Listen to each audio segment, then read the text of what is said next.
Warren Fiscal Court, Friday, August 13th, 2021, is now called to order.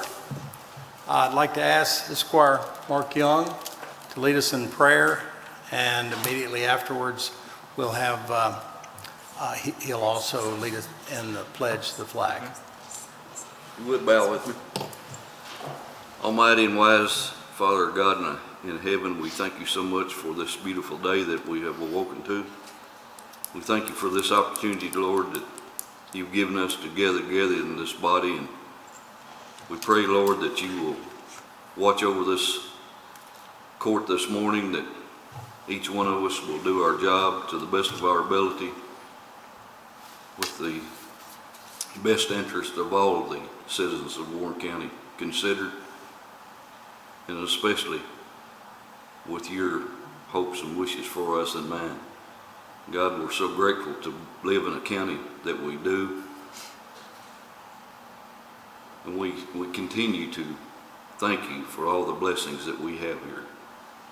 God, we ask now that you go through this proceedings with us, that we do everything that we can to promote Warren County. We thank you so much. We thank you for your Son, our Savior, and it's in Jesus' name we ask this prayer. Amen. Amen. Amen. Please stand and face the flag.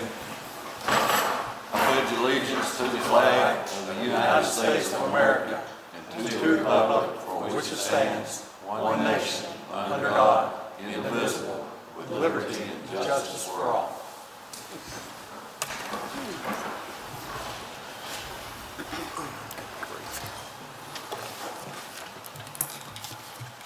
All righty. Please call the roll. Esquire Young. Yes, ma'am. Esquire Payne. Here. Esquire Gorman. Here. Esquire Cummings. Here. Esquire McWhorter. Esquire Lawrence. Here. Here. All right. Okay, have everyone in attendance. We need to approve the minutes of the fiscal court meeting, July 23rd, 2021. Motion by Esquire Cummings, second by Esquire Gorman. Discussion or questions? Any additions or corrections? There being none, please call the roll. Esquire Young. Yes, ma'am. Esquire Payne. Yes, ma'am. Esquire Gorman. Yes, ma'am. Esquire Cummings. Yes, ma'am. Esquire Lawrence. Yes, ma'am. Esquire McWhorter. Yes, ma'am. Okay. First of all, before we get into the heart of the meeting, we have a number of guests, socially distanced, and with masks on. We really hoped that we wouldn't be back here masked, but here we are. It is what it is. We're having to deal with the situation once again.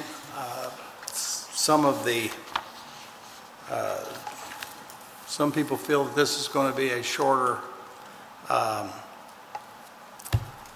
duration on the Delta variants. I have no earthly idea what to believe. We're going to do the best we can to keep everyone safe in this courthouse and throughout Warren County. And I appreciate all of you all being here in the right spirit, and I appreciate all of you all for why you're here too. And I'm going to start off this morning giving the floor to Chris Comer, our Parks Director, who's got 2 or 3 guests. I think, unfortunately, he's going to tell us that one of our guests has left the county employ, and that one upsets me, but we can't do anything about that. Thank you, Judge and Court, and I'd like to ask Sheriff Hightower to come up here Yes. as well. He's a Please come up, Sheriff. stand next to Sheriff Hightower, and I'd like to just say 1 or 2 things. First off, I'd really like to thank the Sheriff's Department, Sheriff Hightower, Sheriff Gaines, prior to Mr. Hightower. To give a little backstory on what we're doing here today is, several years ago, as you all know, Warren County Parks and Recreation Department came to you with the request of having a Parks Police officer, a sheriff's deputy, assigned to our department. The reason for that was over the previous course of 24 months, we had about 300 incidents over that 24-month period. to where we needed the assistance of the sheriff's office in sporting events, large tournaments, and it culminated with a really bad situation that occurred after a football game. And so through the court support, through the sheriff's office support, the continued major support from Sheriff Hightower, and allowing us to have unit number 446 assigned to our Parks Department over the past several years, we have gone basically from that incident rate, and Wayne can tell you here in a second, to almost a zero non-compliance of our primary code of ethics. We would average on a given year 70 disciplinary hearings that the Parks Department, prior to the Sheriff's Office assistance, we would have to deal with internally. As Amy knows, a lot of times it would be Phil and I going to houses and knocking on doors, or Chris and Phil or other park staff down at Fillmore Park at 2, 3 o'clock in the morning dealing with drunk people and people on pills. Through the support of the Sheriff's Office and having unit number 446, because we're getting ready to tell his name here in a minute, we've been able to basically eliminate that. And through positive, proactive policing, Mr. Mayfield, Wayne Mayfield, our Parks Police Deputy, has been with us on a multitude of things. Tournaments, too many to count. League activities, too many to count. But everybody in our park system that is frequenting our facilities with league play, visiting groups, we have tournament groups that come into town and say, hey, is Wayne going to be there? It's absolutely unbelievable to have watched this law enforcement officer bring what he brought to the County Parks Department. And so before I go over this, I'm going to let Sheriff Hightower have the floor, because I am so grateful for the support that Fiscal Court and the Sheriff's Office has given to the County Parks Department with the greatest resource, law enforcement resource we've ever had, being that of Wayne Mayfield, unit number 446 with the Warren County Sheriff's Office. And before we leave here, we've got something we want to give Wayne, and I'm going to turn the floor over to Sheriff Hightower. Yeah, I just want to thank Wayne. Wayne will not let us do much for him. That's just the kind of person he is. And we tried to get him to come out. We had a cookout recently, and we wanted to recognize some of our employees who were retiring. And Wayne wanted no part about that. We tried to buy Wayne a going-away gift of a firearm, and you know, take up a collection from the employees. And Wayne said, just let them keep their money. I can afford my own firearm. And he just is a giving person.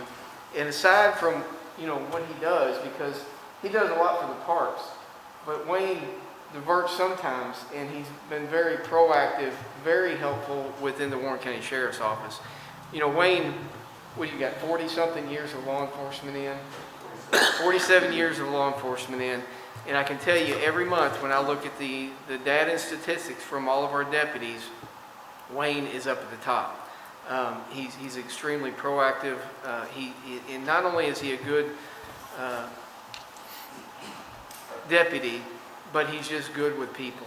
And that's what I think people really appreciate with him, and his ability to diffuse situations at the parks, and to talk to children and to do all those things. It's just absolutely phenomenal. Wayne, I'm telling you, we're gonna miss you terribly. I've tried to get him, you know, I wanted to circumvent, and I thought, nah, I can't really go to his wife. That'd make her mad, you know. But she is kind of twisting his arm a little bit to join her and do some traveling, and he's deserves it. He's earned it. He's served this community with great admiration, and we can't thank you anymore, Wayne, for everything you've done in my time that I've been here. You've been awesome. So thank you.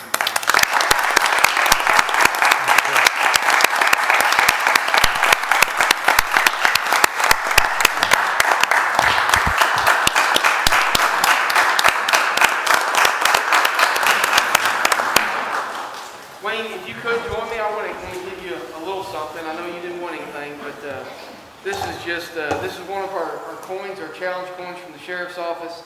This is a photo of our cruiser out front of the Justice Center, and everybody from the agency had signed it. And you know, I'm sure your wife wants something else to hang in your house, but you know, maybe you can put it in the garage or something. We really do appreciate everything you've done, and you wouldn't let us give you much, but I wanted to give you something. So thank you so much. And I think Chris also has something to give you from them. So Wayne has a hidden talent too that you all may or may not know. Wayne is not only an outstanding law enforcement officer, but he's a doggone good parks administrator. And I've learned a lot from Wayne in regards to how to manage people, how to interact with people, how to interact and diffuse difficult situations. And I am just personally proud to have known somebody like Wayne, and I hope he comes back to the park and helps us out. But on behalf of the Warren County Parks and Recreation Department, with our greatest appreciation presented to Deputy Wayne Mayfield, 446, thank you for your dedicated service in protecting our parks and recreation facilities, patrons, and programs. Your professional commitment and service to the citizens, family, youth, and visitors to Warren County has made our county parks a safer place to play and enhance the quality of life for all. So, on behalf of Warren County Parks, Wayne, you're a great friend, you're a great law enforcement officer, and thank you so much for all you've done for us. Thank you.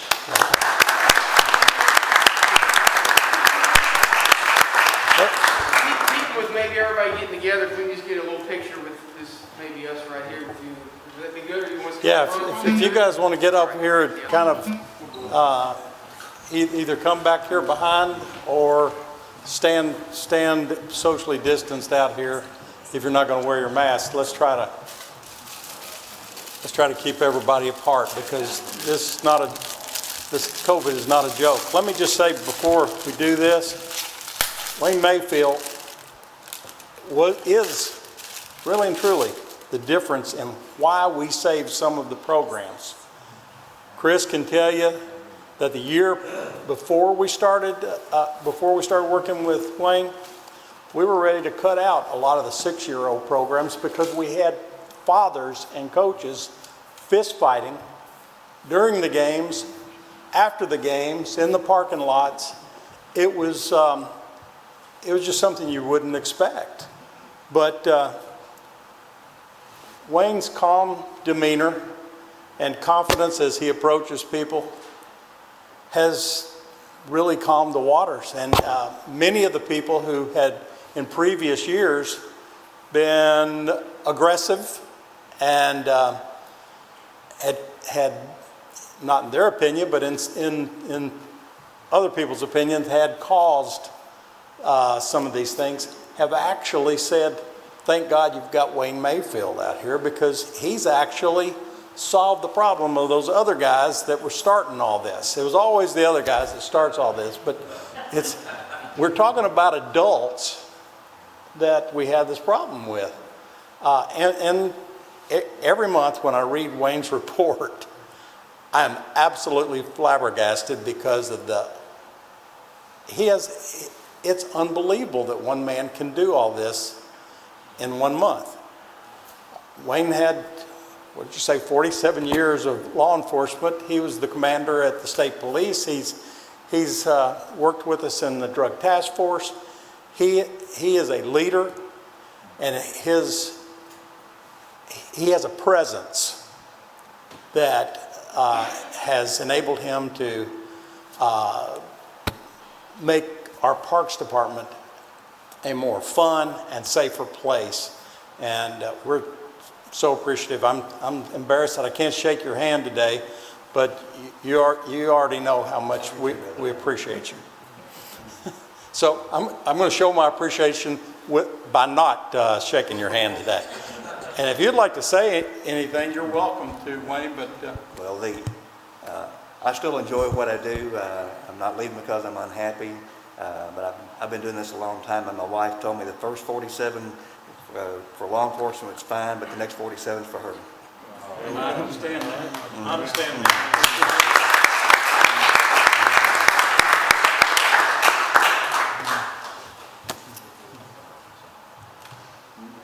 Prettiest we've ever looked.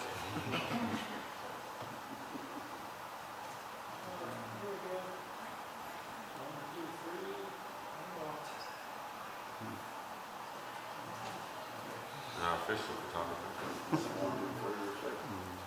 Replace mine. Everybody smile, ready? 1, 2, 3. 1, 2, 3. Okay, before we leave, I have to say, on behalf of all the prosecutors in Bowling Green and Warren County, I want to thank you. Wayne, when we think of you, we think of the one who always did it right. We never had to second guess anything you did. And on behalf of Chris Cora and myself, thank you. And you will certainly be missed in many, many, many areas. So thank you. Thank you.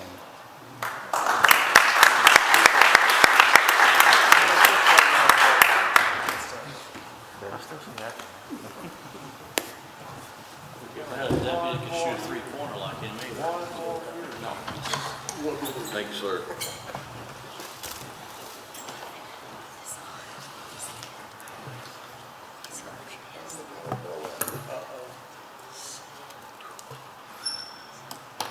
Chris? Yes, sir. I know you want to tell Wayne goodbye, but we have some other important guests here as well, and thank you for all you do. He's got a key to the park, so we'll see him. We'll see him Okay, again. So, but again, just super thanks to Wayne and the sheriff's office. It's an unbelievable partnership, and I truly believe it's a model for parks departments and municipalities across the country. It's amazing what he's done. All right, on the Zoom, I believe we have Mike Littlefield. Mike, if you're on Zoom with us. Mike Littlefield. With Etsy Corporation. Hopefully Mike's on there. You're not Mike. That's No. Rex. That's Rex. That's Rex. Appears to be Rex. Well, okay, we're having technical difficulties with Mike. What I'd like to do is just take a moment. You all may or may not know that over the past 30 to 60 days up at Edgespier Park, we've had a very nice addition that was added to the park with the donation from Etsy Corporation. Mike Littlefield is the representative from Etsy. Mike was actually our former president for our Warren County Youth Football League many years ago and did an outstanding job. And if you go up to Edgespier Park today, tomorrow, anytime in the future, you'll see a very nice new parks bench that Etsy Corporation donated and a memorial plaque there in regards to a really nice gesture they wanted to make. And so with their generosity and their donation, we have a beautiful place for people in the park to come, relax, read a book, watch the kids on the playground, and have a great park experience. So on behalf of the Warren County Parks and Recreation Department, Fiscal Court, we'd like to thank Etsy and Mike Littlefield for their donation of the park bench and the really beautiful plaque at Edgespier Park. So on behalf of the county parks, Mike, if you can hear me, we greatly appreciate your support and continued efforts to make Warren County a great place to live, play, and have fun. Yeah, Mike was very active through the years, and we hope he'll remain active. His son, who just graduated from high school and is headed to UT, is no longer active in our parks here. But maybe he will be, maybe he'll volunteer some or work for us next summer. But anyway, his son Jackson was on a Bowling Green High Purple, and we miss him. He's already left for college, and we appreciate Mike Littlefield and hope he remains active in our Parks Department for many, many years. And thank you to SD. All right. Again, thank you, Mike and Etsy, for your generous donation. I'd like to invite some more friends of the parks up with me here, and we'll socially distance, but I'd like to invite Nicole Martin with the Club at Old Stone to come up. Dr. Desai, I'd like for Dr. Desai to come up, and Tom and Portia Pennington, I'd like for them to join me up here because we have an exciting announcement to make. First and foremost, I want to thank both Miss Martin, Dr. Desai, Tom and Portia for being able to come to court with us today, and we're bringing them to court because we want to publicly recognize them as gold level sponsors for our new multi-purpose tennis facility at Michael Buchanan Park. As you all know, over the past 10 to 12 months, we've been working hard, and I really appreciate all y'all's patience with me. It's been kind of crazy with trying to manage everything. They have all three been wonderful to be patient with me and coming out and taking tours of the facility and being supportive of the project.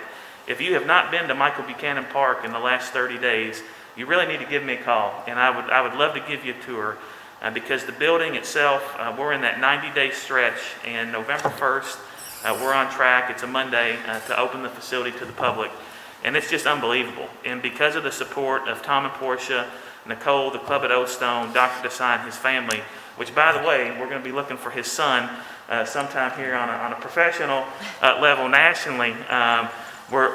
We just were able to do this project. As you all know from the beginning, we needed to solicit sponsorships, and we have been truly blessed to be able to have all of our gold level sponsors at this point and all of them for the building, confirmed, and we'll be bringing another 4, hopefully, to fiscal court the next court meeting. So on behalf of the Warren County Parks and Recreation Department, personally, all of our staff, I really just want to thank Dr. Desai, Nicole Martin, Heather, the team at the club at Old Stone, and Tom and Portia Pennington. We just really want to thank all 3 for their support, dedication, commitment, not just to the tennis community, but what this facility is going to bring for generations, families, young people, seniors, everybody in the community to come utilize. It's unbelievable to think that not only can we play tennis in the building, but we can play racquetball, we can play pickleball. On rainy days, you can bring your kids in and play in our indoor playgrounds. You can have public meetings. You can even take a shower in there if you want. You can come in and play tennis. You can play soccer. You can play lacrosse, football, basketball, volleyball. It's an unbelievable facility, and with their support, we're able to do this. And so in the coming weeks, we'll be reaching out to all the sponsors, getting their logos, getting everything set up to put on their courts. And we're truly blessed to have their support. And thank you all from Warren County. I want to thank you all as well. I want to thank you all as well. This is one of the things that Chris didn't say is before we decided to go forward with this multi-purpose building, which is a tennis facility primarily, we actually, we wrestled with this for a number of years. But at the beginning of COVID, every other sport took a whooping. Tennis, pickleball, racquetball, all those had a huge rise. Our fastest growing sport in Warren County after COVID started turned out to be tennis and pickleball. It's amazing the growth that we've had, and that certainly justified the building and the fact that it is so diversified. You can do whatever you want in this building. If you've driven by there on your way to Franklin, you'll look to your left and be amazed because you think, what in the world is this new mall or this new manufacturing facility? It is a huge building, but when you enter it, you recognize that it's important to our community. I started to say to the youth of our community. It's important to the youth, but it's important to everyone. And I think it will benefit, certainly, Portia's passion for, and your children's passion for tennis. It's been there forever. But it will benefit all of your family. It will benefit all of your family and all of Old Stone. And it certainly will benefit your family, Dr. Desai, and we appreciate all of your all's support in this. This is extraordinarily, it's an extraordinary benefit to all of the community, and it helps us to grow, and it helps us to have a finer quality of life. One of the things I didn't realize is that we were the largest county in Kentucky that didn't have an indoor tennis facility. We will have now, and a lot of that is thanks to all of you all for not only your financial support today, but your enthusiasm and interest in this sport for a long time. So, Tom, would you like to say anything at all? I know. Just briefly, I want to congratulate this body for your foresight. This puts us on a par with Louisville, Lexington, Paducah, Owensboro. I particularly want to thank Chris. Before he did this, Portia and I happen to have an indoor facility, 2 courts, and you've seen it, Judge. But nice. He wanted this to be multi-purpose. Certainly he wanted to satisfy the tennis niche, but more importantly and more broadly, and Chris and I were working on the tennis, the do's and don'ts of what I wish I would have done on mine and how you need to do this. But more importantly, the fiduciary stewardship of this body and Chris to make it all-purpose puts us on the map. And you're right, it's for both youth, but I can see that full of pickleball players and soccer players and lacrosse players. So I know you have finite resources, but you certainly use this to the maximum. And I just congratulate your progressiveness in your decision. And Chris, thank you so much for leading this charge. Thank you. Thank you, Tom. Dr. Desai, Nicole, would either of you all like to say anything at all about? Thank you very much, everyone. And only one thing that I would like to say, and I've been telling Chris repeatedly ever since the beginning, is our contribution is the smallest out of all this. The number of hours, the efforts, everything that has been put into this to bring it as a reality is way more than what we are contributing. So actually we should be the ones thanking every one of you here in this room, and Chris, Martina, or everybody who has participated in bringing this project in Bowling Green. So thank you all, I appreciate it. Thank you. You so much. Thank you. Nicole? Hi, on behalf of the club at Old Stone, we're thrilled and we're excited about this new opportunity. I would like to also thank Chris and Warren County Park and Recreation. Our tennis program, we have 4 clay courts, and I started the program back in 2019, and I've seen the tennis program grow substantially, but our courts freeze because they're clay, and so half of the year we are frozen out of being able to play tennis, so we're thrilled to be able to see tennis come to our program and to grow in Bowling Green year-round. So thank you so much, we're thrilled, and we cannot wait to continue to work with y'all. Thank you so much, Nicole. Please. I just want to say that our 5 children have benefited so much from the Parks and Recreation Department here in Warren County. And we were a big part of the football program. Never got to see quite as many hijinks as apparently a lot of other people have seen, but we had a wonderful experience through that program. We really have. And I also want to say that in large part, our gift is a huge thank you to Chris for the man that he is, for the leadership he has shown. And he's just a remarkable asset to this community, and we are grateful to count him as a friend, and so glad that he is in charge of our Parks Department. Thank you. Thank you. Any correspondence on that particular topic, you can send that to me, because I'm the president of Chris's fan club. But thank you all so much. Would you like to get a photograph? I know that y'all, particularly you, probably don't want to remove your mask, but maybe we could just get a photograph. If y'all would line up there, and we could get the fiscal court to line up on this side behind you. I don't want to expose anyone any more than we already have. But I appreciate you all so much.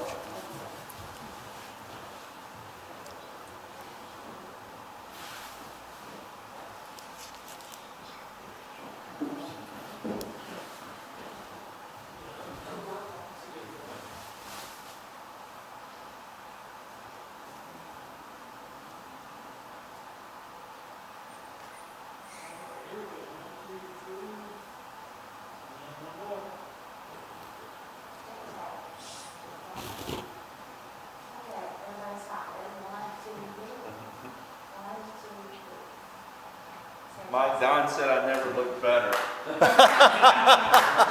he enjoyed the mask blocking my people. Yeah, don't you hate getting your picture taken with a big N95 on? Thank you all so much.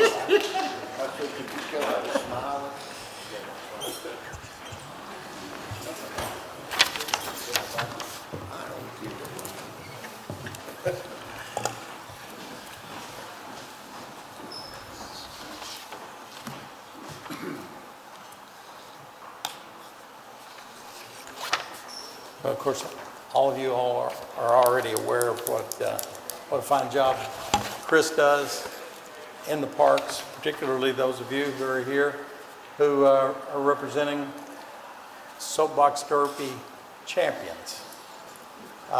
This has been, Soapbox Derby is at the Fillmore Park here locally.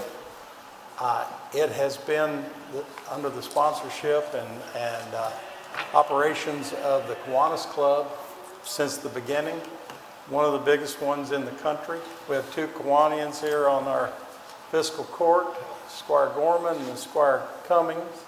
And they're, of course, very proud of what has happened with our soapbox derby.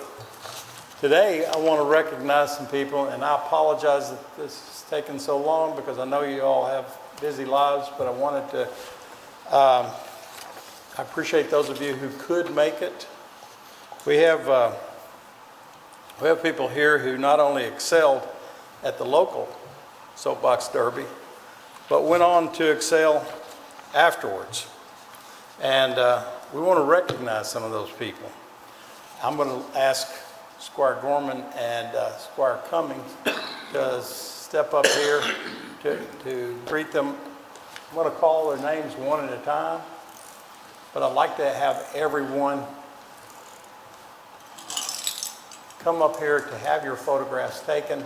But we're going to take your photographs individually or with your family group. We're not going to get everyone up here at one time because it's just not safe. We want to keep you safe, and we don't want.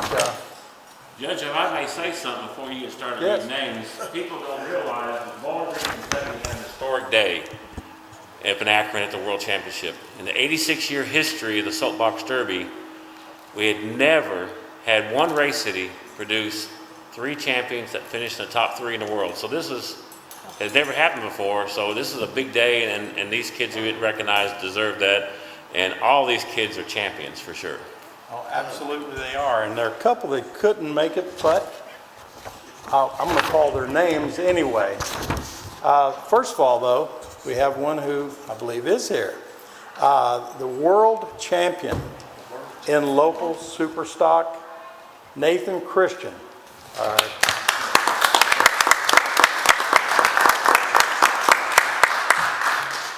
Many people recognized him as Nat Dog. He's 15 years. Nate Dog is 15 years old, a sophomore from South Warren, and we want to get our pictures made. If you guys want to, if you guys want to come up here, you're welcome. I don't want to crowd him though. And also, if his family would like to know, okay.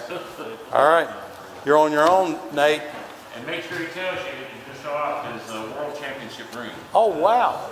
Now that is cool.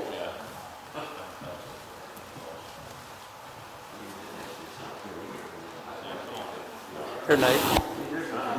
Nate, let me get that picture of that and you here. Yeah, just like that. All right. This is World Champion jacket too. That's cool. Thank you.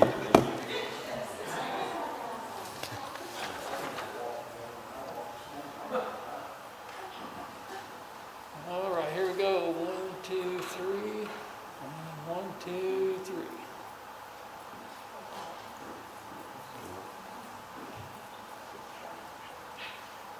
Okay, ready? Smile. 1, 2, 3. 1, 2, 3. World champion. Congratulations.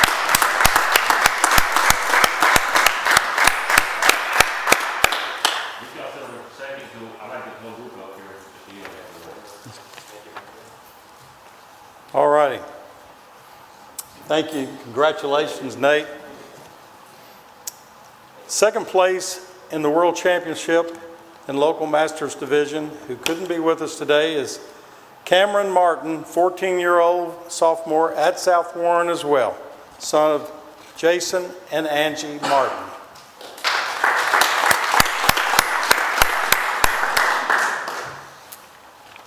Third place in the World Championship in Local Stock Division, Kelsey Sanford, 13 years old, attends Legacy Christian Academy. She's the daughter of Brent and Angela Sanford. Kelsey Sanford.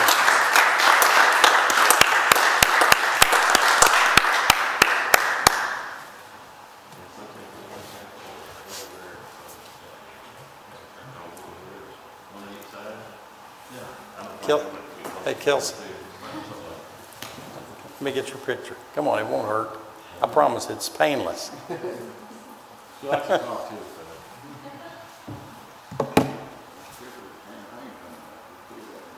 All right, here we go. 1, 2, 3. One more. 1, 2, 3. Okay. Okay, everybody stop. 1, 2, 3. 1, 2, 3. Congratulations, Kathy. Thank you all.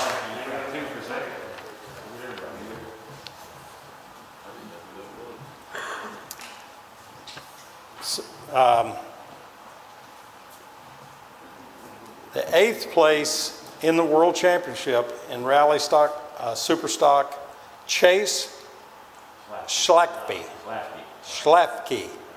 I apologize. But he's 17 years old and attends Barron County High School, son of Chris and Emily Schlafke. Schlafke.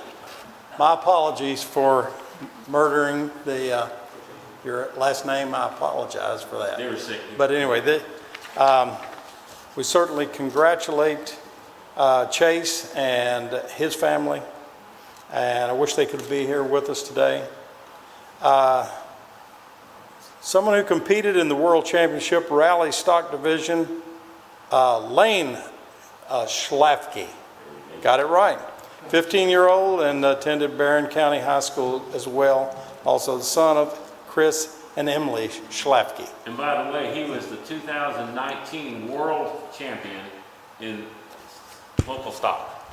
He was the 2019 world champion. This is amazing. Also, next, competed in the World Championship Rally Masters Division, Elizabeth Johnson. She's 16 years old, attends Johnson Academy, daughter of Matthew and Shannon Johnson. Elizabeth Johnson. Here we go. Thank you.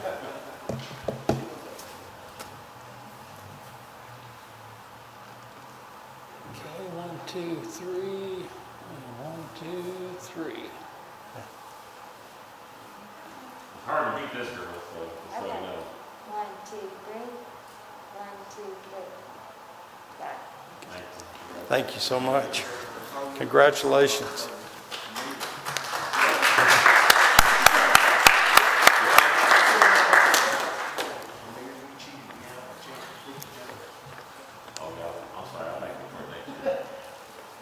All righty. This young man,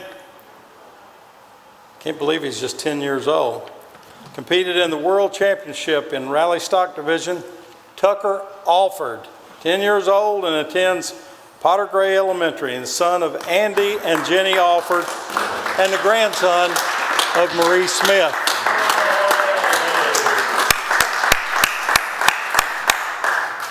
Might want to say that last part again. I don't believe Yeah. that word because it's technical. I want to make sure if Marie, if you want to come out here and get your picture made, I think it would be appropriate if you feel comfortable to do that. And if you all, Marie, Deputy Judge Marie Smith. that's exactly right. All right, 1, 2, 3, and a second one. 1, 2, 3. I can tell Marie's smiling. I don't even have to say it. Okay. 1, 2, 3. 1, 2, 1, 2, 3. Okay, Tucker. Yeah. Great.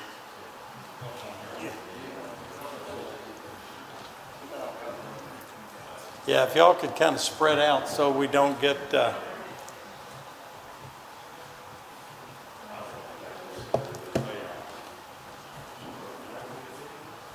on behalf of Warren Fiscal Court, Parks Department, the Kiwanis Club, certainly all the people of Warren County, we want you to know how proud we are of you all. You know, people who excel in every sport, certainly something that's this specialized. We are so thankful for you as to be a part of our community, and you make us all very proud. Yeah, come on, Tom. Yeah, y'all want to come back up here? And Okay, sorry. You seen that? Step up one, I'm good, Rick. I'm in a hole. Oh, you in a hole? Yeah. That'll work. Okay, 1, 2, 3, and 1, 2, 3. Akron, Ohio, scared of Bowling Green, Kentucky. They should be. 1, 2, 3. 1, 2, 3. Got it. Thank you. Thank you all. Congratulations again, and thank you all so much for being here. That is a big deal. Thank you.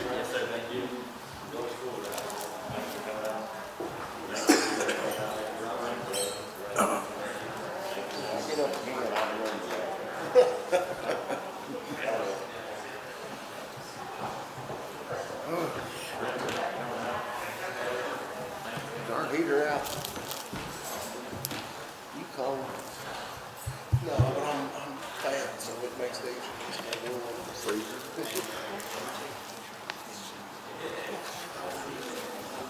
I hope so. Okay. Because I wouldn't have nothing like that. Want to make sure, I hate to exclude them. It's not good. Okay, can we?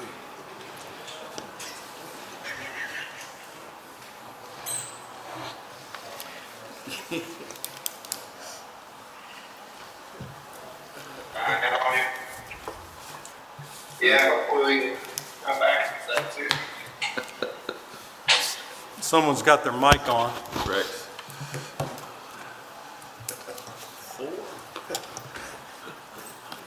Okay. We're all very, very proud of what happens in Warren County, except for the spread of COVID, which is taking over the hospitals, ICU. We've had a tremendous number of what they refer to as breakthrough cases, people who have been vaccinated. However, those people who have been vaccinated, who've gotten COVID, have had much lighter cases of COVID. The people who haven't been vaccinated and have gotten the Delta variants or the new or COVID in general, many of them have found themselves vented in the hospital on ventilators, and some have died. So we encourage everyone to get vaccinated. The sooner the better. Maybe we can get back to the no mask in the courthouse again, and not having to worry about wearing your mask wherever you go. But that's one of the things we're unfortunately having to focus on and divert a great deal of our attention through all of fiscal court. One thing that I wanted to bring to everyone's attention real quickly before we move on to the agenda is we do have the numbers, preliminary numbers, or maybe they're all final by now, on the census. We were the second fastest growing county in the state with 18.2 or 18.8, 18.2% growth. The only county that grew faster than us was the home of Toyota, Scott County, and that was just by a little bit. We're very fortunate here. I think a lot of the reason for our growth, besides the fact that we're the home of Western Kentucky University, we're on I-65. The I-65 and I-75 corridor has a great deal to do with why we grow. Of course, as we enter the campaign season, I like to say that it's good leadership that causes growth. But the truth of the matter is, we've got good people throughout our community, and the companies reinvest in this community because they have good employees in this community.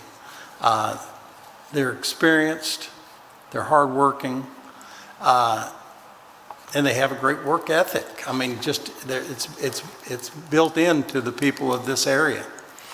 And the companies who keep expanding here are doing it because they recognize the value of good employees. You can have the best location in the world, the best transportation. If you don't have good employees, you don't have much. So we appreciate them, and we appreciate the fact that we are continuing to grow at a rapid pace, and it's been beneficial to our community. Many of the counties throughout the state and across America are losing population. Some of them are dying. Many of them can't pay their bills. We find ourselves in a very, very enviable position. We're very, very proud of what's happened in our community. We have a strong Chamber of Commerce and a very engaged business community. We appreciate what that does for all of our citizens. Now, we're going to move on with our agenda, but if there are no objections, I'd like to move item number 31 up in the agenda because I know we have people here who are interested in that particular agenda item. It's item number 31. We're moving it up right now to approve the first reading of ordinance 2147, rezoning property at 0 Plum Springs Road and 2675 Plum Springs Road, a portion of containing approximately 57.2224 plus or minus acres, from agriculture to single-family residential and presently owned by Norman and Velma Ersman. Now, it is my understanding, I've been notified by the county attorney that we have an appeal or a potential appeal, and I'm going to turn the floor over to Amy Milliken, the county attorney, to give us some guidance on how to proceed.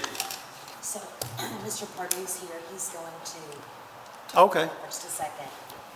How are you, sir? Good to see you. Richard Purdue? Yes. Good to see you all this morning. I'm Tad Purdue. I practice law with Bell O'Rears and Moore. With me today is Mark Guy. Mark is my client.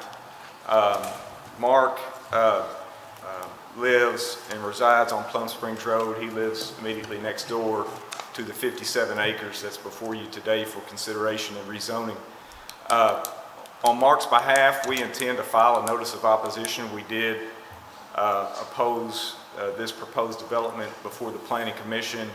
There was an extended hearing there, and it was recommended for approval, but with opposition. So we intend to file a notice of opposition and request a hearing on the record on this matter, and we appreciate in advance your consideration of that. I've spoken with County Attorney Milliken about it, and we've contacted the attorney for the developer, and I understand preliminarily we have a date and a time that you all can take this matter up. So if it pleases the court, I understand that we're going to reschedule the next fiscal court meeting to August the 30th, which is a Monday. And if that pleases the court, we would like to have the hearing, I believe you start at 9 a.m. 8 a.m. would be great.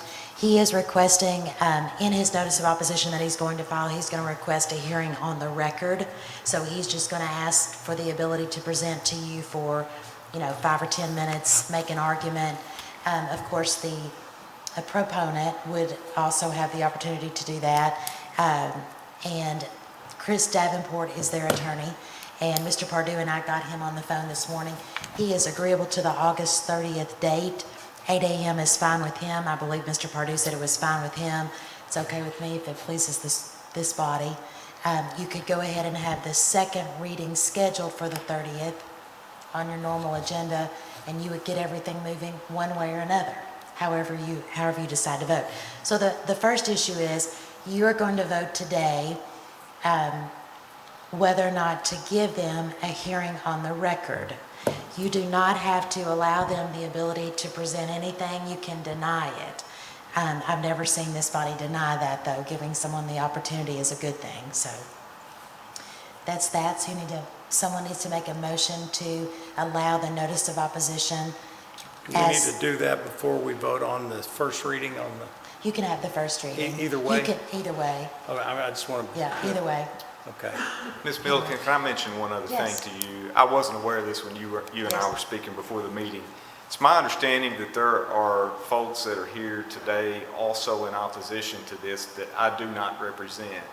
And before the court takes up some sort of motion and vote, I didn't know if you wanted to hear from them. I don't know if those folks desire to be heard, to speak, what have you. I just know they are here. I do not represent them. I just represent Mr. Guy and can only speak for I him. know the Blairs are here, and you are absolutely welcome to speak. You cannot speak on the merits today.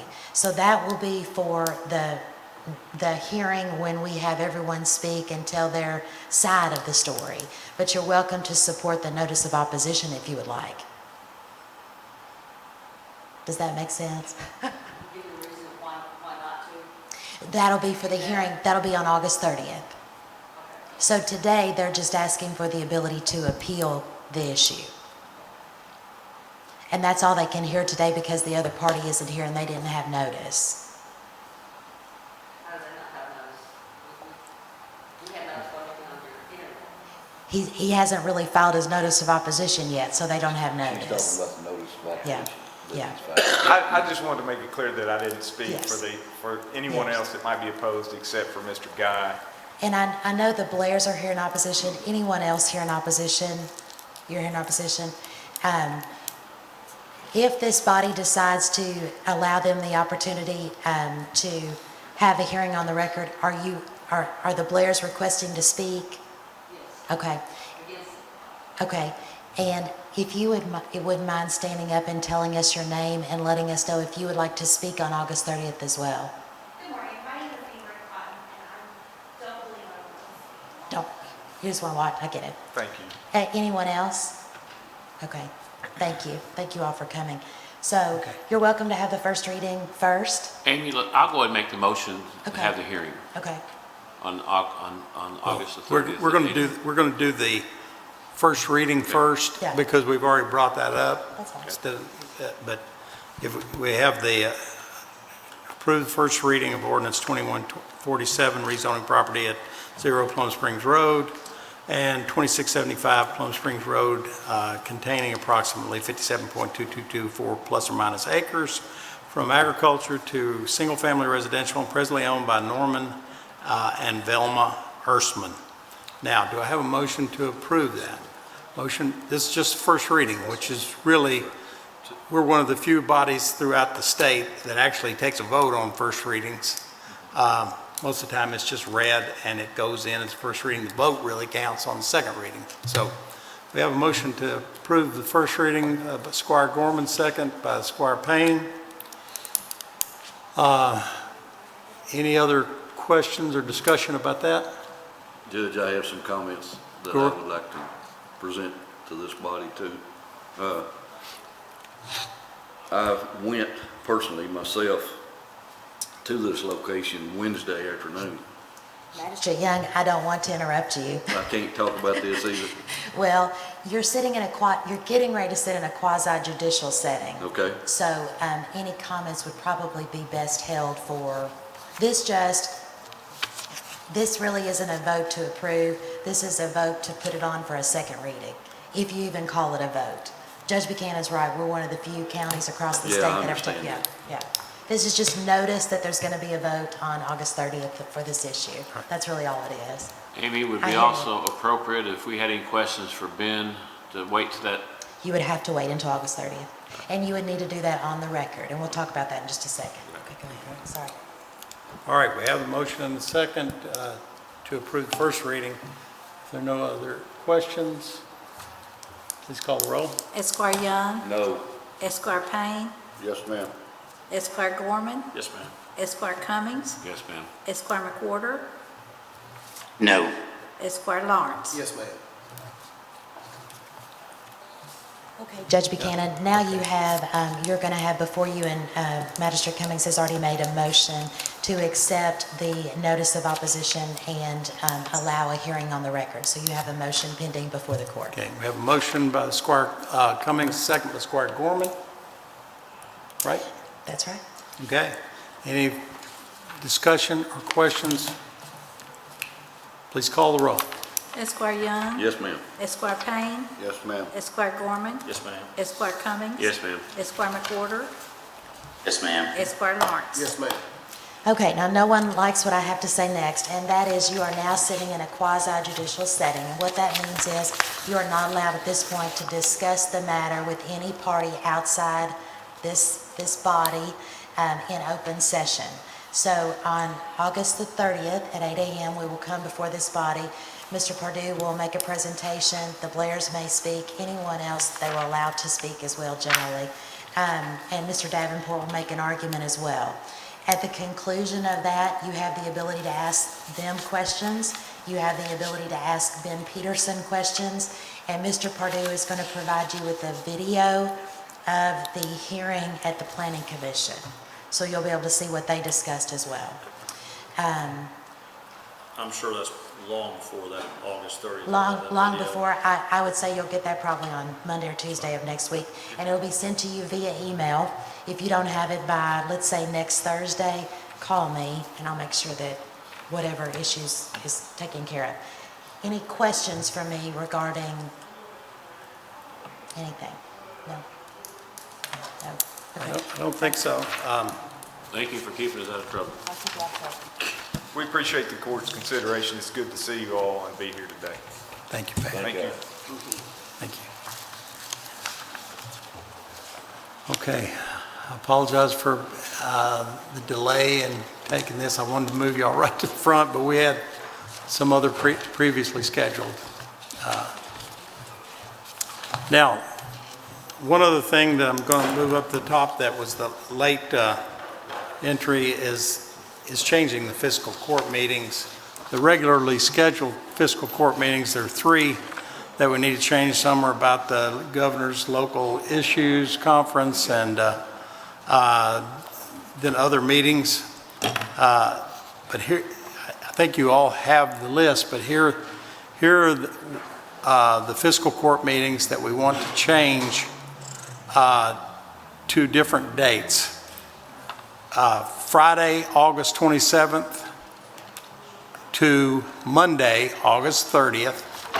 All of these will be at 9 o'clock, 9 a.m. as usual. However, on August 30th, we would have an 8 a.m. hearing on the record in regard to a rezoning issue. Okay, so the 27th to the 30th, 9 a.m. for a fiscal court meeting.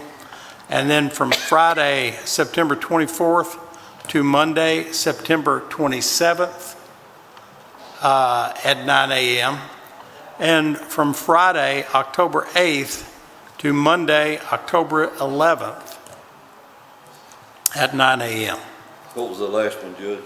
October 8th, from Friday, October 8th to Monday, October 11th. And this motion is to reschedule the regularly scheduled court meetings on these dates, from these dates to these new dates. Motion. We have a motion by Squire Gorman, second by Squire Lawrence. We have a discussion or questions?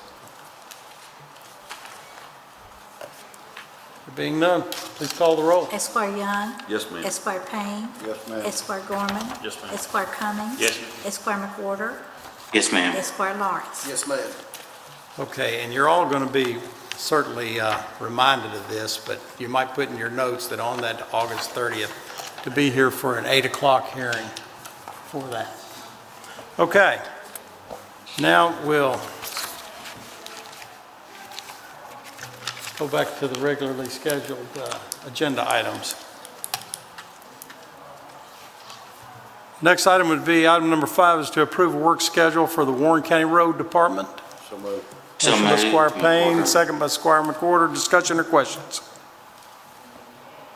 Please call the roll. Esquire Young. Yes, ma'am. Esquire Payne. Yes, ma'am. Esquire Gorman. Esquire Cummings. Yes, ma'am. Esquire McWhorter. Ma'am. Esquire Lawrence. Yes, ma'am. Okay. Item number 6 is to approve personnel changes for Warren County. So moved. Motion by Squire Payne, second by Squire Lawrence. Discussion or questions?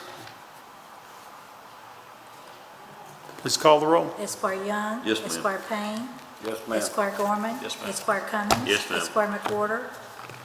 Yes, ma'am. Esquire Lawrence. Yes, ma'am.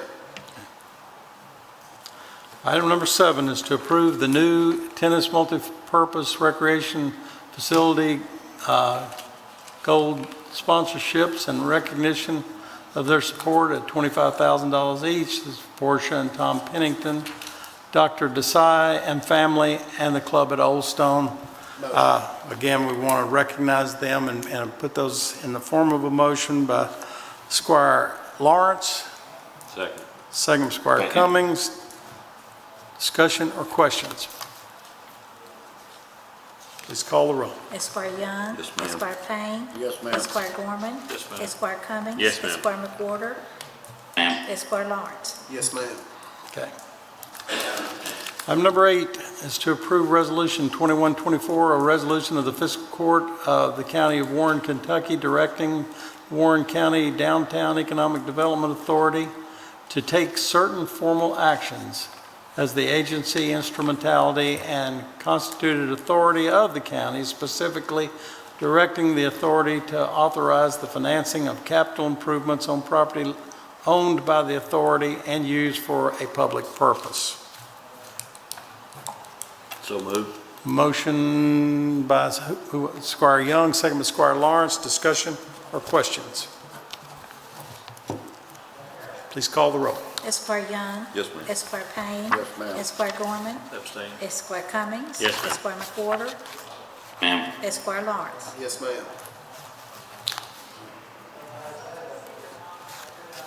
Okay.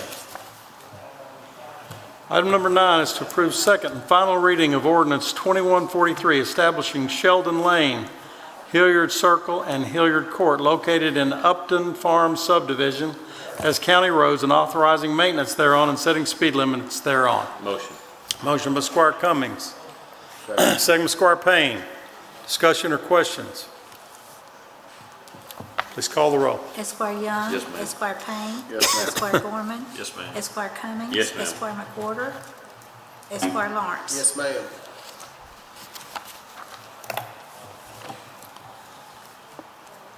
Item number 10 is to approve first reading of ordinance 2144, rezoning property located at a portion of 0 McClellan Road from agriculture to single-family residential containing approximately 33.2853 acres presently owned by Mary Louise Smith family and, it's Mary Louise Smith Family Limited Partnership.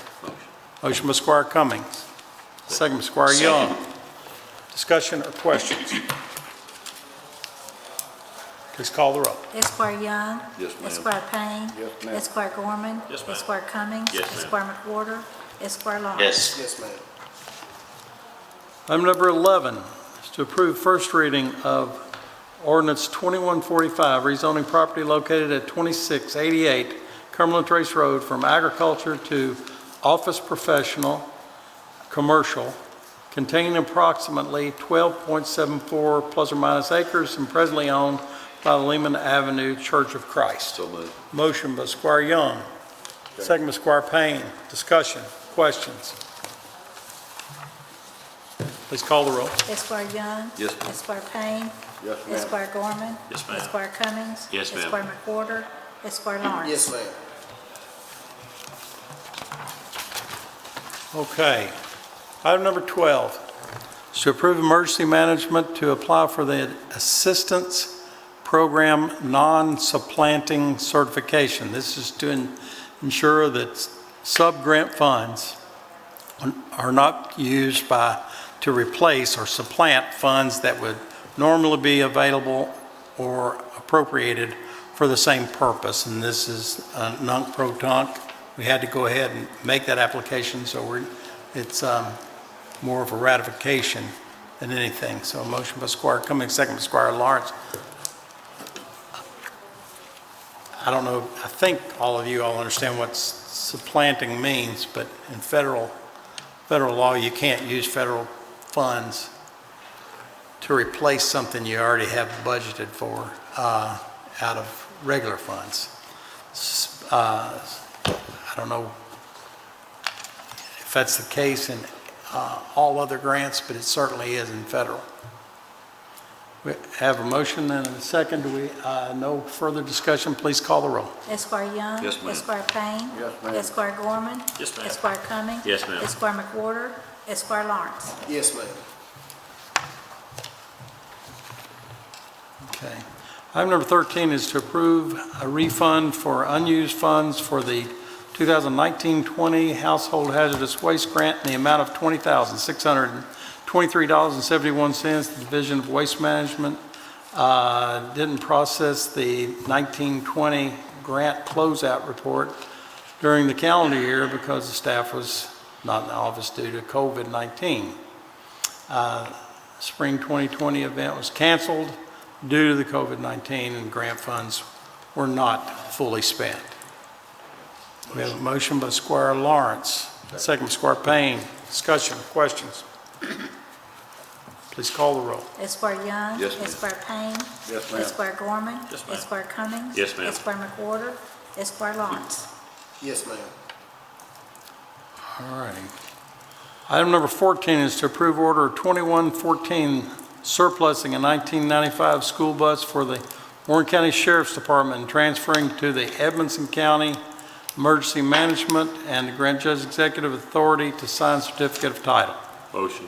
Motion by Squire Cummings, second by Squire Gorman. Discussion or questions? Please call the roll. Esquire Young. Yes, ma'am. Esquire Payne. Yes, ma'am. Esquire Gorman. Yes, ma'am. Esquire Cummings. Yes, ma'am. Esquire McWhorter. Esquire Lawrence. Yes, ma'am.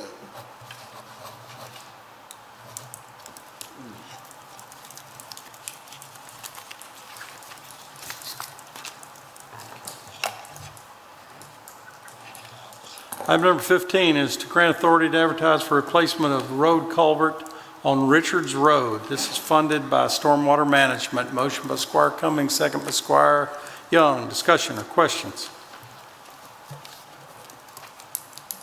Please call the roll. Esquire Young. Yes, ma'am. Esquire Payne. Yes, ma'am. Esquire Gorman. Yes, ma'am. Esquire Cummings. Yes, ma'am. Esquire McWhorter. Esquire Lawrence. Yes, ma'am. Item number 16 is to approve the June 2021 Treasurer's Report. So made, McWhorter. Motion by Squire McWhorter, second by Squire Payne. Discussion or questions? Please call the roll. Esquire Young. Yes, ma'am. Esquire Payne. Yes, ma'am. Esquire Gorman. Yes, ma'am. Esquire Cummings. Yes, ma'am. Esquire McWhorter. Esquire Ma'am. Lawrence. Yes, ma'am.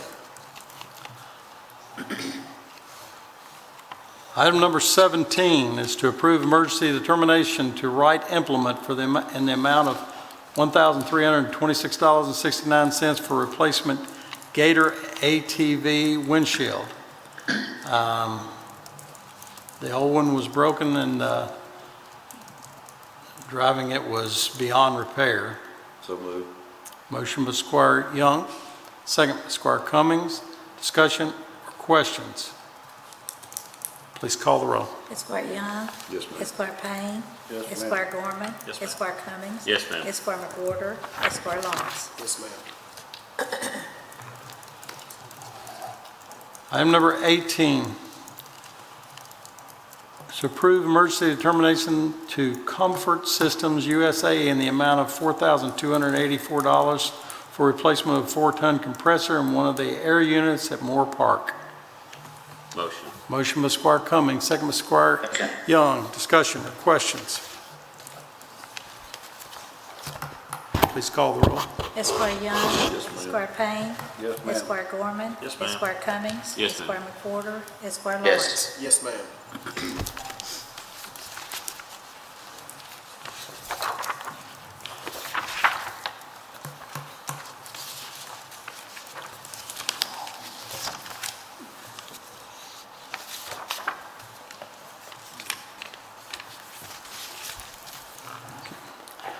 Item number 19 is to approve the 211 report for the July 2021.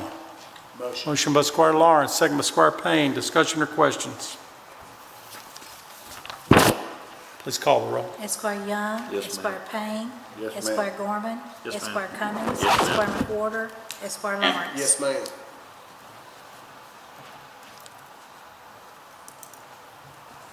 Item number 20 is to approve easement for the school bus turnaround for the 1388 Goshen Church North Road.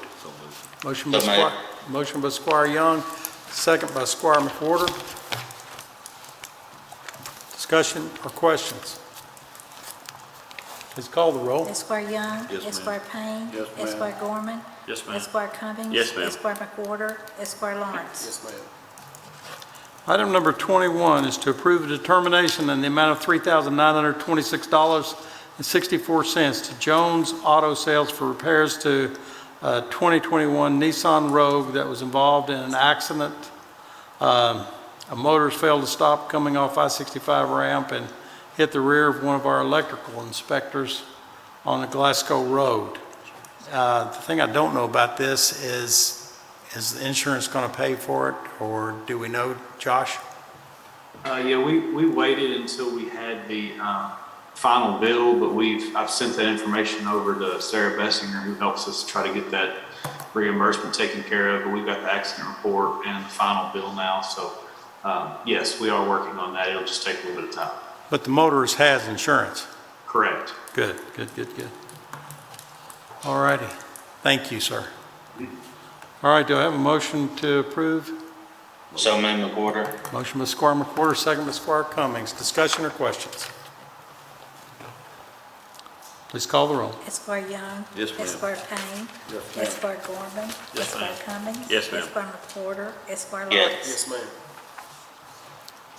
Item number 22 is to approve first reading of ordinance 2146, authorizing a lighting agreement between Warren Rural Electric Cooperative Corporation and Drake's Ridge Phase 3. Motion by Squire Cummings. Second by Squire Second. McWhorter. Gorman. Discussion or questions? Please call the roll. Esquire Young. Yes, ma'am. Esquire Payne. Yes, ma'am. Esquire Gorman. Yes, ma'am. Esquire Cummings. Yes, ma'am. Esquire McWhorter. Esquire Lawrence. Yes, ma'am. Okay, item number 23 is to grant judge executive authority to sign titles and transfer the following vehicles from Warren County to the following fire departments. 2000 Dodge to Alvaton Volunteer Fire Department, a 1999 Dodge Ram to the Barron River Fire Department, 2012 Ford F-250 to the Gott Volunteer Fire Department, 2004 GMC Sierra to the Richardsville Volunteer Fire Department. All these vehicles were originally in the rescue squad's name and in Warren County's name, and since the fire departments now have the vehicles, we need to get them into their names, especially since they are maintaining them. So moved. Motion by Squire Cummings, second by Squire Payne. Discussion or questions? Please call the roll. Esquire Young. Yes, ma'am. Esquire Payne. Yes, ma'am. Esquire Gorman. Yes, ma'am. Esquire Cummings. Yes, ma'am. Esquire McWhorter. Esquire Lawrence. Yes, ma'am. All righty. Item number 24 is to approve the purchase of additional voting machines from HARP Election Services in the amount of $202,000,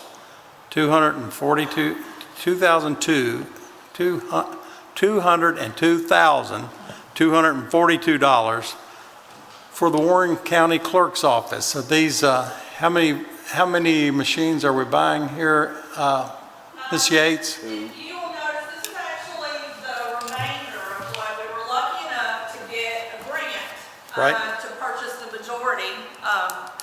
In 2020, we purchased most of what we need, but we were coming a little short. We are redoing all of our elections as it was with our 88 voting precincts. We're going to be bringing those down to vote centers, much like we did the last election. So we had to look at our plan, and we did need to get some more equipment in. I was a little concerned of waiting. Of course, we don't have elections until next year, but clerk's offices, or the state actually, the majority of the county clerk's offices in the fiscal courts are replacing their voting equipment. So I was concerned about the supply, that I thought we needed to go ahead and get ours on order. From what I'm hearing, that everybody's going to be rushing here at the end of the year to try to purchase theirs, and then we may find that we can't get it. So since we have the existing equipment, I wanted to go ahead and get the rest of what we needed. Do these have that chip from China, like the F-150s, or is this? These are, I'm not familiar with that, but it is not Dominion voting equipment, which I know is a concern all over the nation. It has nothing to do with that. It does not, I don't know I don't know, Doug. No, I would say no, it does not. Okay, no chip. I think No most chip. of those people that are questioning Dominion are now going through lawsuits for the defamation. I'm sorry? Most of the people that were doing those Dominions are going through lawsuits of defamation. You want correct. Exactly. I mean, but we are good. This system, we actually have one that we used in 2019 that we had ordered a single system just to try it out, see what we thought of it. And it found to be very reliable. It also helps with where we have to have 2 machines for handicap accessibility in all of our precincts. This is going to cut that down. This unit will serve both purposes, so it should be much more efficient for us. And our other voter equipment, if you remember, is over 10 years old and had gone through floods, and so it was time to be replaced. My question is for Greg. Financially, we're okay with this, and we've got money in the budget, or? It's not currently budgeted. Lynette, do you know if any of this would be covered under any of the ARPA funds? Currently, the State Board of Elections has not determined whether they're going to give that money to the county. So at this point, I don't think that it is. They are working on that, I do know, but I know there's several counties. Whether we will qualify, I don't know. But like I said, the majority of the counties throughout the Commonwealth are replacing all of their election equipment. So I think those funds have quickly been exhausted. I wonder if we can make the argument that part of the reason we're replacing these is we're trying to welcome more voters, expand the space in between, and keep COVID, just keep everyone safe in general. And that's everyone, as far as they are reworking their election plans. Like I said, every county clerk is kind of moving towards what we did in 2020, because it did work so well.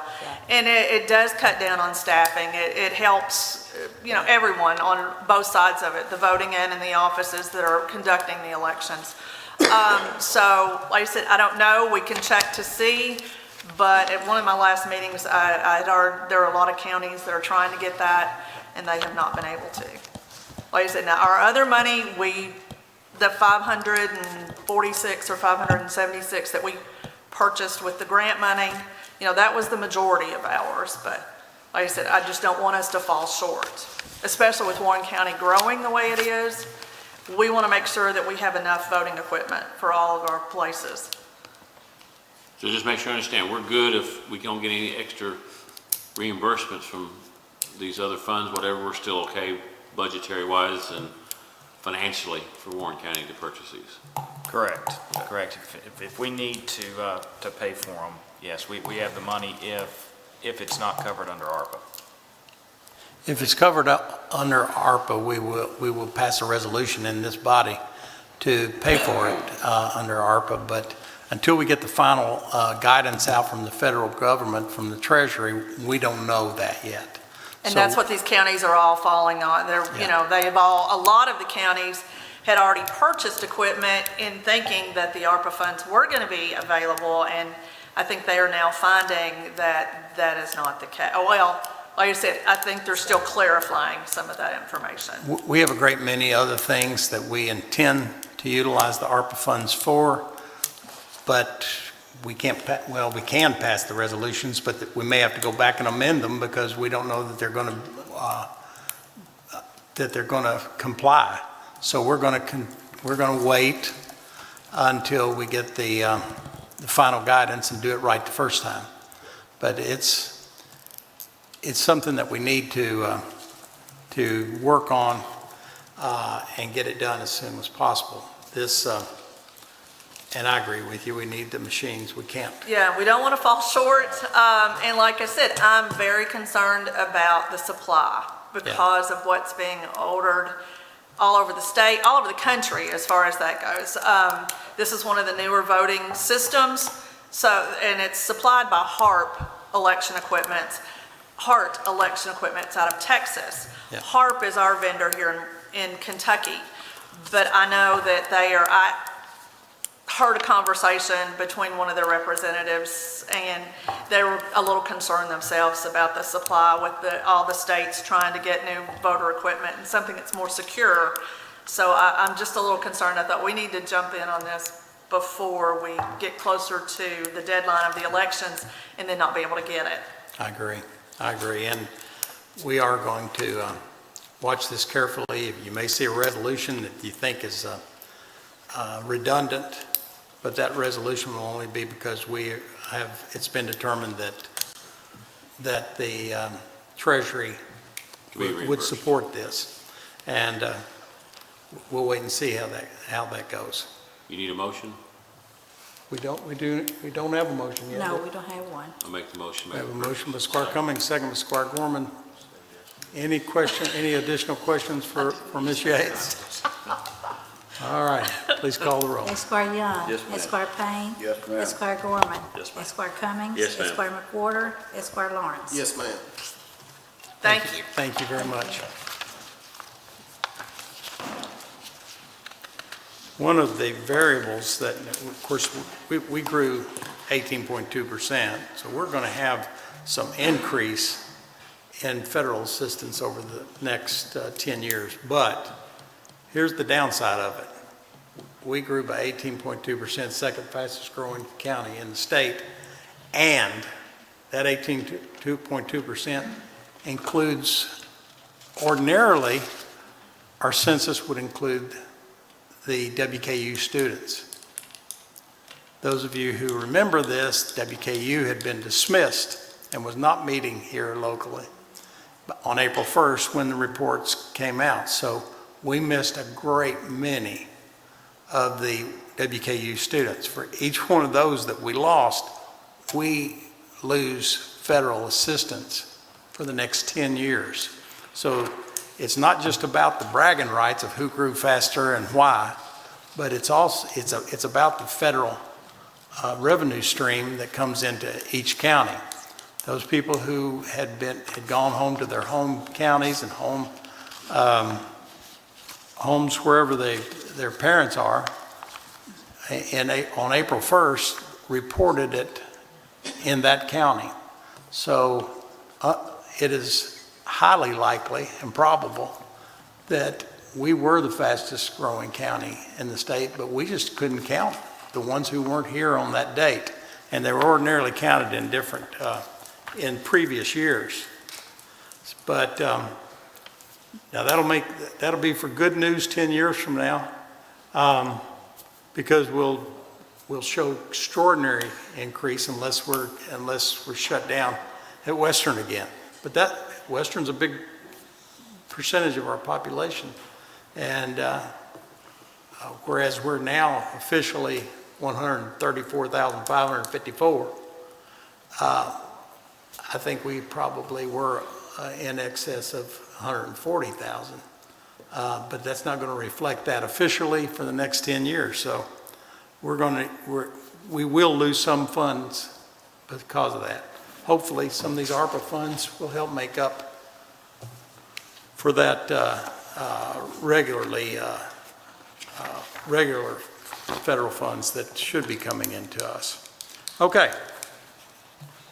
We've already gotten that behind us. So now we go to item number 25 is to approve emergency determination in the amount of $1,806.46 to Bowling Green Glass Company for repairs to the front window of a Harley Davidson. That's where a piece of rebar flew up into his window while they were mowing. We have a motion to approve? Motion by Squire Payne, second by Squire Lawrence. Discussion or questions? Please call the roll. Esquire Young. Yes, ma'am. Esquire Payne. Yes, ma'am. Esquire Gorman. Yes, ma'am. Esquire Cummings. Yes, ma'am. Esquire McWhorter. Esquire Lawrence. Yes, ma'am.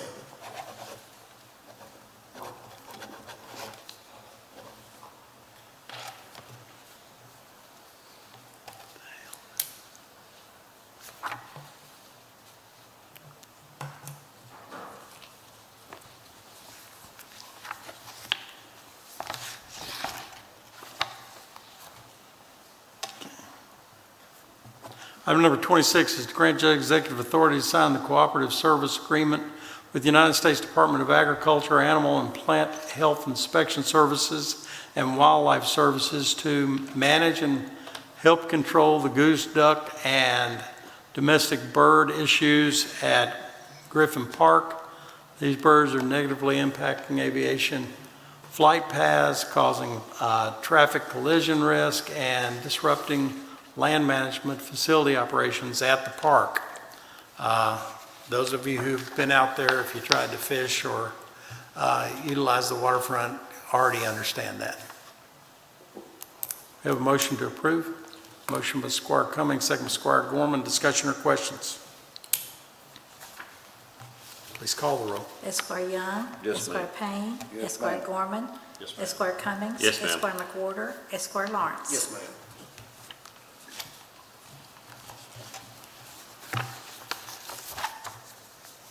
Item number 27 is grant authority to advertise for bids for portable toilet units, hand washing, hand sanitizing units, cooking oil, grease collection for Warren County Parks Department. Motion by Squire Lawrence, second by Squire Payne. Discussion or questions? Please call the roll. Esquire Young. Yes, ma'am. Esquire Payne. Yes, Esquire ma'am. Gorman. Yes, ma'am. Esquire Cummings. Yes, ma'am. Esquire McWhorter. Esquire Lawrence. Yes, ma'am. Item number 28 is grant authority to advertise for bids for AED oxygen units for Warren County Parks Department. So moved, McWhorter. I'm so sorry. Who was that? Rick. Motion by Squire McWhorter, second by Squire Gorman. Discussion or questions? Please call the roll. Esquire Young. Esquire Payne. Yes, ma'am. Esquire Gorman. Esquire Cummings. Yes, ma'am. Esquire McWhorter. Esquire Yes. Lawrence. Yes, ma'am. Okay. Item number 29 is to approve Resolution 2122, accepting report for the Warren County Attorney's Office Good. Bad Checks Division. I think it's 2123. No. Oh, 21, 22. 22. I've got 2122. You say it's 2123? The next one down is. Yeah, because we got two 2122s. We just did 2122. I think it's a misprint. Yes, we did the bad checks.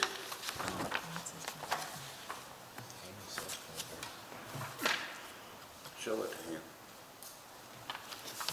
Okay. The property tax is 23. This is property tax. I think mine's 22. Yeah, but the one below it has 22 also. Oh, yeah, that's what, That's what he's referring to. one of these, either item number 2930, one of them is what? The one change for 23? make the tax 23. Pardon me? Make the one for taxes 23. 2123. Yes. The one for Item tax number rate, 30. okay. We'll make it 23, okay. So accepting the report for Warren County Attorney's Office Bad Check Division would be 2122. Good catch. All right, so we have a motion to approve. It's right on the paper. Motion by, pardon me? It's right on the paper. It is correct on here? Yes, it's just not right on the agenda sheet. You are right. Who typed that agenda sheet? I did. I got that. I'll take one. It was, It was probably because of the late entry that we had on the end of the docket that caused all the confusion. I'll bet that is it. I bet that is it. All right. we don't have a motion or something. We have a motion We by don't. Squire Cummings, Second. second Squire Payne, to approve Resolution 2122, accepting report for the Warren County Attorney's Office Bad Check Division. And do we have any further discussion or questions? Esquire Please. Young. Yes, ma'am. Esquire Payne. Yes, Esquire ma'am. Gorman. Esquire Cummings. Yes, ma'am. Esquire McWhorter. Esquire Lawrence. Yes, ma'am. Okay, now, item number 30. It's to approve Resolution 2123.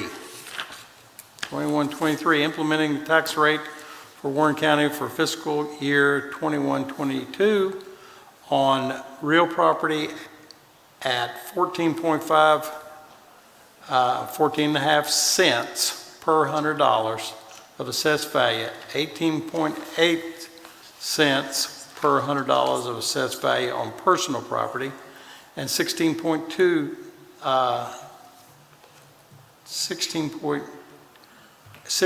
2/10 cents per $100 of assessed value on motor vehicles and watercraft, and 0.00025 cents for franchise bank deposit taxes. Now, what that may or may not mean to everyone, I think all of you all understand it, but just for the record, these are exactly like last year. There's no increases, in the tax rate for the past 10 or 12 years. But I just want to make sure you understand that a great deal of why we're able to do this is because we continue to grow. And because of that growth, it enables us to continue to operate without having to raise taxes, which most counties are having to do. Motion. So we have a motion by Squire Cummings to approve, second by Squire Lawrence. Before we vote on this, I want y'all to know that we're very thankful that we have all this done. We're thankful to certainly the clerk for all the hard work she's putting into it, and we're thankful to the sheriff for all the hard work they're putting into it, but we're very thankful to Susan Oliver Lewis, who is also really been a hero in getting this done quickly and early this year. It's going to enable us to get the tax bills out earlier, and will benefit all the citizens of Warren County. And thank you. Appreciate you, Susan. Okay, we have a motion and a second. We have any further discussion or questions? Please call the roll. Esquire Young. Yes, ma'am. Esquire Payne. Yes, ma'am. Esquire Gorman. Esquire Cummings. Yes, ma'am. Esquire McWhorter. Yes. Esquire Lawrence. Yes, ma'am. Okay. We've already acted on item number 31, so we move to item 32. To approve resolution 2125. Is there a 2124 in there somewhere? It was at the very beginning. Okay, all right. Okay. Approved resolution number 2125 relating to the American Rescue Plan Act, ARPA, and approving broadband mapping. Now, here, this is one of the few things that we've been able to discern is covered under ARPA. It's a small amount that you all have already approved as far as contracting for it. But this resolution actually says we intend to use the ARPA funds to do it. So moved. Motion by Squire Young, second by Squire Cummings. Discussion, questions? When do you anticipate we'll have that mapping?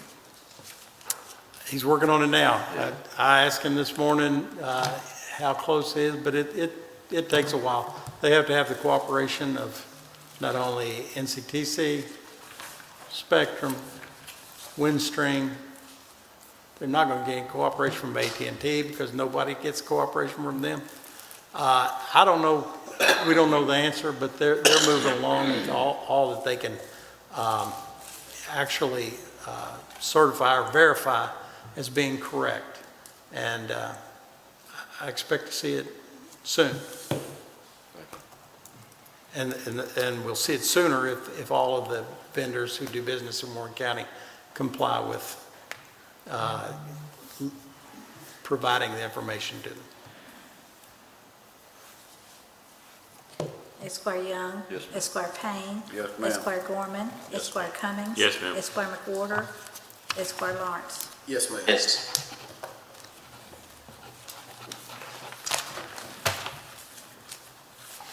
Those of you, well, I think all of y'all were here during that meeting, but you'll recall I asked Mr. Mefford to make sure that with this mapping, that when one of your constituents calls you and says, where is this going to be, who's going to be my provider, you'll be able to look at it and answer them. Right now, when I get those calls, they say, who's going to be my provider? I have to pick up the phone and call the providers and say, who's it going to be out there? Because some of them are those RDOF funds in the perimeter. Some already have NCTC serving them, some have Windstream, some have Spectrum. So we'll be able to, this will enable the fiscal court members, and in fact, once we get it completed, it will enable the citizens themselves to go online and say, oh, okay, that's who my provider is for this area. So it will enable, it'll be a customer-friendly, citizen-friendly map and information that will benefit individual citizens who are looking for service. But everyone will be able to get service, which is the big change. Yeah, we needed that yesterday. Yeah. Yeah. All righty. Next, we move on to item number 33. We need to pay the bills. Will the treasurer please present the claims to the court? General Fund, $1,594,452. Road Fund, $129,525. Jail Fund, $627,111. And Stormwater Fund, $53,597. If you have to answer any questions. Make a motion, we pay the claims as submitted. Motion by Squire Young to pay claims as submitted, second by Squire Gorman. Discussion or questions? Please call the roll. Esquire Young. Yes, ma'am. Esquire Payne. Yes, ma'am. Esquire Gorman. Yes, Esquire Cummings. Yes, ma'am. Esquire McWhorter. Esquire Lawrence. Yes, ma'am.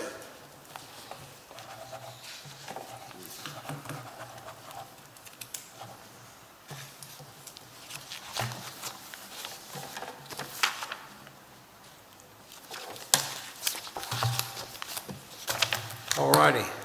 Sheriff Hightower was with us, but apparently. All righty. Ms. Yates, do you have anything else? No, thank you, Judge. Thank you. Thank you. You too. Shaler Harmon, are you on here? No. He's locking the door. He's keeping the doors locked, but that's, I'm telling you, he's busy down there. Mr. Comer. Thank you, Judge. Mr. Moore. Thank you, Judge.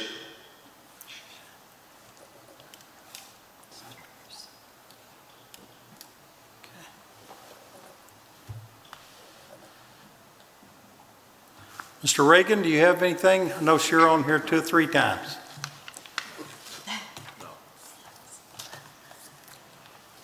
Okay. I'll talk to y'all later. All righty. Mr. Pearson. Good morning, Judge. Just a quick note that everybody's very aware of the increase in COVID cases. I just want to encourage everybody to take protective measures for yourself, your family, and out in public. The numbers, we're monitoring those closely. We met with all of our health agency partners, Kentucky Department of Public Health, on Wednesday to see if there are new avenues and things that we could do. So we're trying to stay on top of it again, but everybody be safe. It's getting pretty serious again. I hope that you all are I know you're conscious of it, but I hope you're not getting complacent with protecting yourselves. Understand, sir. No, we're working on making sure everyone's safe. Thank you. All righty. Thank you, Ron. Okay. Mr. Loving?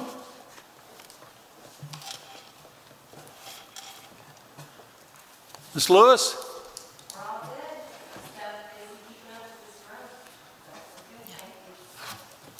Again, we're very appreciative of the hard work that you and all your staff did to get us all this information early on so we can be responsive to the citizens.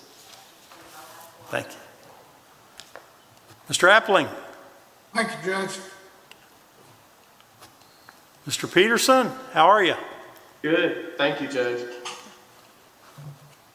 Mr. Markham cannot be with us. Do we have anyone else on here that? Okay. Squire Young, do you have anything you'd like to share? We don't want to forget to recognize this guy back here. I was going to at the end, but I'll go ahead and do it right now. He needs to be up We have a visitor here today that I don't think he wants to do a report, but maybe he does. Probably has officiated more weddings than any magistrate in the history of Warren County, maybe even more than most ministers. But, Doc Kalin served 20 years on fiscal court as magistrate of the first district, and in that 20 years he did over 10 times as many weddings as I did in the same period. He actually, last count, it was over 4,000 weddings that Doc had officiated during his 20-year tenure. 21 years, that's right. We got the 94 was a 5-year term. We're still binding after all this time, so we want to know the update. Yeah, Anyway. What's his win-loss percentage? You've got 2 records, don't you? We're proud to have you here, Doc. We have a meeting afterwards. Trash He committee. did a very good job. I did 3,500. Thank you, Judge. I don't have anything, just said that. All right. See, we're back to this again. I agree. Just hope everybody go out and get their vaccine, get vaccinated. Well, the sooner everyone gets vaccinated, the sooner we'll, Throw these things away. yeah. Now, that'd be great I'm not sure when we're going to be able to throw these things away. There's no telling how many of these I've been through over the last 18 months, but I'm fearful that we may be looking at these and going through more and more of these over the next several months. Anyway, Squire Cummings, any good news? Thank you, Judge. I have a few things, if it please the court. First of all, I want to say thanks to Sheriff Hightower for the event we had last week. It was absolutely the most fun we've had in a long time. So I want to thank Amy, you, everybody who spoke for Peanuts, but thanks for the sheriff to put that together. It was a fun evening. Secondly, I want to talk about the Boyce community is having their annual barbecue cookout Saturday the 21st at 5 o'clock out at the Boyce Community Center, the center of the universe. So hopefully people will come out to that. Now this is August 21st? August 21st, not this Saturday, a week from Saturday at 5 o'clock at the Boyce Community Center. It'll be a lot of fun. I want to specifically mention Brooke Humble and pray for her. Some COVID fighting she's having right now. She's on a ventilator, and we just want to lift her up in prayers. Last two, I want to at least begin to mention our World War II reenactment coming up.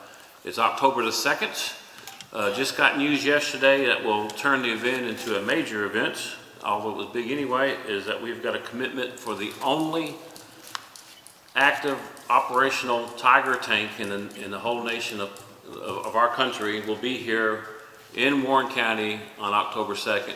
One of the original Tiger tanks. It's been reproduction made, so it'll be really cool. It's a big deal. It's the only one in the country will be here in Bowling Green for that event. So, October 2nd. October the 2nd. And then finally, just kind of as a discussion point, at some point we can talk about, I think with all of our job openings we have inside Warren County, that at some point we need to have some serious conversations about how we might fix that and address those issues, both with the jail, the Parks Department, Josh. I mean, all of our departments are finding shortages right now and finding people to work, and you know, it's something that we at some point need to have some conversation about. Thank you. Thank you. Squire Gorman.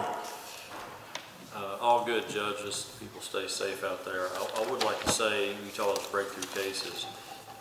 The mistake people need to not make is just assume you're vaccinated, but you're not going to get that. It's just, you'll reduce your symptoms considerably. There's all kinds of advantages to that, but that doesn't mean you can go. I mean, just everyone needs to stay safe, 100% of everyone, not just some people, so remember that. Thank you. Squire Lawrence. Yes, Judge. I'd just like to express how thankful I am that we live in a growing community, that we're able to provide so many services, so many great things to our citizens and everybody in our community and not had to raise taxes, because we're in a very unique situation. Most counties across the United States, or across the whole United States, not just Kentucky, are having to cut services, raise taxes, do all kinds of different things. But we have such a great community, such a great county, and I just am so excited and happy that we're in that position right now. Very good. Squire Payne. Thank you, Judge. Thank you, sir. Ms. Milliken? Thank you, Judge. We are sad that Kim Gohagen, that we're losing her as a prosecutor, but we are ecstatic that she's going to be our new district court judge. She's being sworn in on Sunday, August 15th at 3 o'clock at the Justice Center, and the public is invited, so we're excited about that.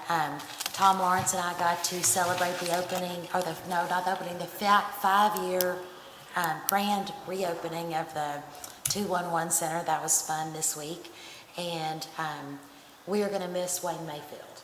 He truly, when I say he did it right, I mean he did it right, and we all appreciate his hard work and dedication, and but I am excited for him and his retirement, so thank you very much. Thank you, and you're right, we are going to miss Wayne. He was extraordinary. I mean, the results of his work were just beyond belief. But anyway, we're hopeful that the next person will follow in his footsteps and build on that. I hope so. Hope so. Mr. Burrell? Thank you, Judge. Ms. Hale? Happy belated birthday to Papa Bach. That's right. That's right. Papa Bach is now 70 years old.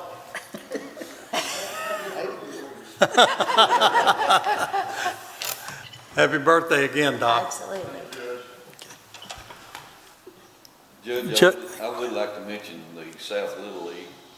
That's right. That's right.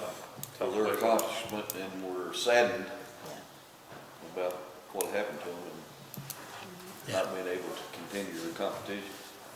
But congratulations to all those young men. Congratulations to them all. They were extraordinary. They did an extraordinary job, and they made us all proud. We're very. One win away from going to Williamsport.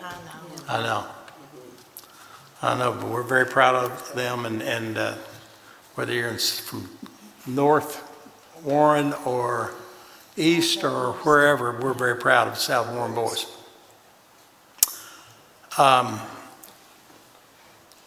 Judge Smith? Thank you, Judge. All righty. Again, all of you please recall that our next meeting is August 30th, next regular scheduled meeting, and then the regularly scheduled meeting on September 27th and October 11th. Those are 3 Mondays, but those are at 9 a.m. But at 8 a.m. on the 3rd, excuse me. Are these mandatory for the Warren County offices? I'm so sorry. Are these going to be mandatory? Yeah. Judge, what was the first date in September? The 27th, I think. first date in September that was changed? First date in September? Oh, it was just. It's September 24th is changed to September 27th. Right.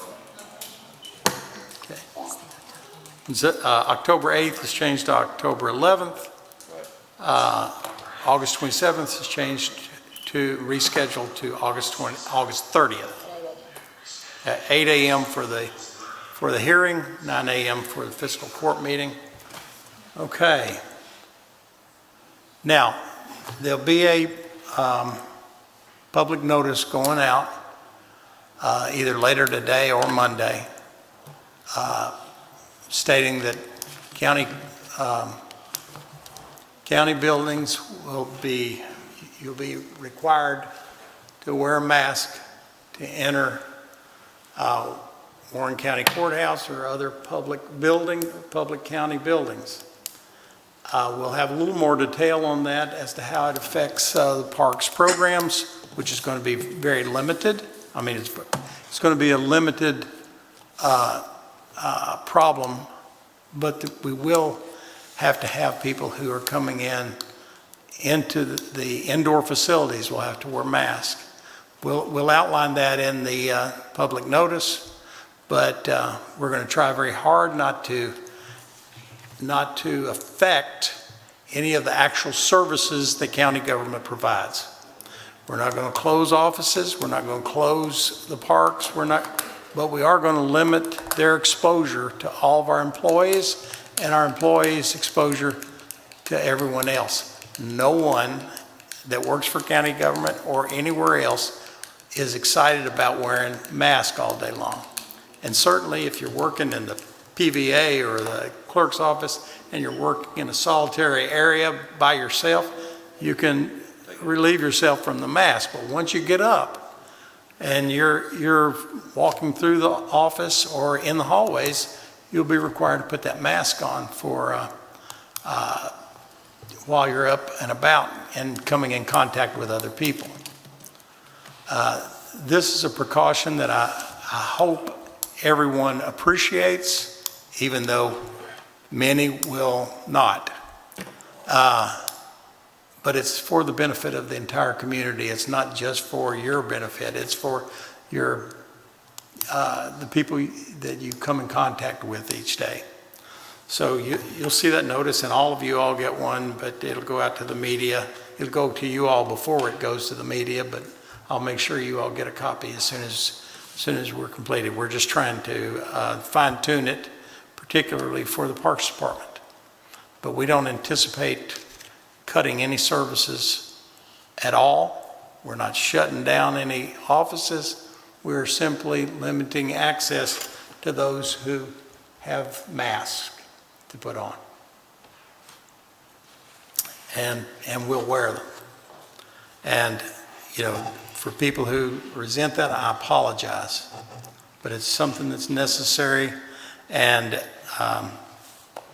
I've talked to all the department heads and communicated with them, and their responses have been mixed, but pretty consistent in regard to if we can do this as opposed to cutting services or cutting access to services, they'd rather do this. So I just wanted to give you a heads up on that. I think all of you are already expecting it, but we're going to try to not necessarily comply with everything that everyone else does, but we're going to try to protect the people that we have right now. Every department has people off with COVID, and every department, none of the departments want to risk any of their additional employees who don't have it yet. Is there any other business to be brought before this body? Motion to adjourn by Squire Gorman, second by Squire Lawrence.